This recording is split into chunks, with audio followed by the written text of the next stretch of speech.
You tell yourself you'll start tomorrow. The project, the gym, the message you've been meaning to send. It's not that you don't care. It's that the moment you imagine beginning, you also imagine being seen. And something in you pulls back. Why does effort feel exposed? 2. Problem deep. Dive. You plan in private. You research. You think. You almost begin. But when it's time to act, especially where others can notice, you stall. You scroll instead. You clean something unimportant. Later, you call yourself lazy. But notice this. If no one could judge the result, would you still hesitate the same way? This pattern quietly shapes your identity. You become the one with potential, not the one who risks failing publicly. Psychologists call this self-handicapping.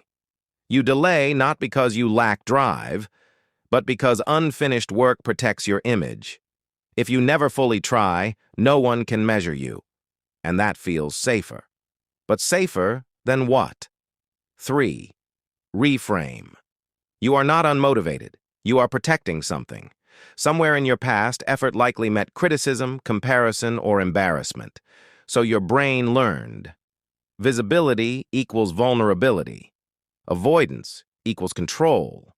That isn't weakness. It's adaptation. But adaptation can outlive the danger. 4. Psychological mechanism.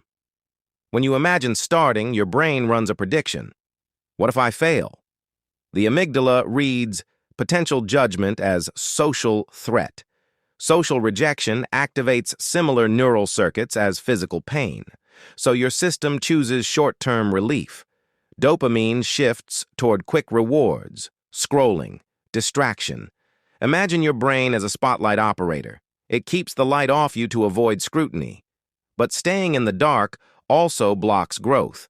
So how do you step forward without overwhelming the system? 5. Practical framework. Lower the exposure. A. Start where no one sees. B. Reduces perceived social threat, calming the amygdala. C. Write one messy page privately before sharing anything. Visual. Notebook with one sentence written. Separate effort from identity.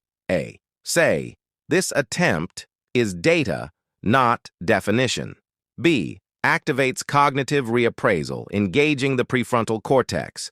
C. A bad workout becomes feedback, not proof you're incapable. Practice micro-visibility. Share something small before something big. Gradual exposure retrains fear circuits. C. Post one imperfect idea instead of launching the full project. Each small action updates the prediction model. Judgment becomes survivable. 6. Integration. You're not lazy. You're standing just outside a spotlight waiting for proof it won't burn.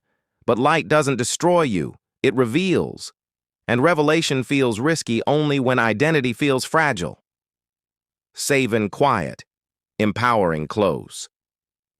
Maybe the real shift isn't forcing discipline. It's teaching your nervous system that being seen is not the same as being shamed. You don't need to be fearless. Just visible, a little more than yesterday.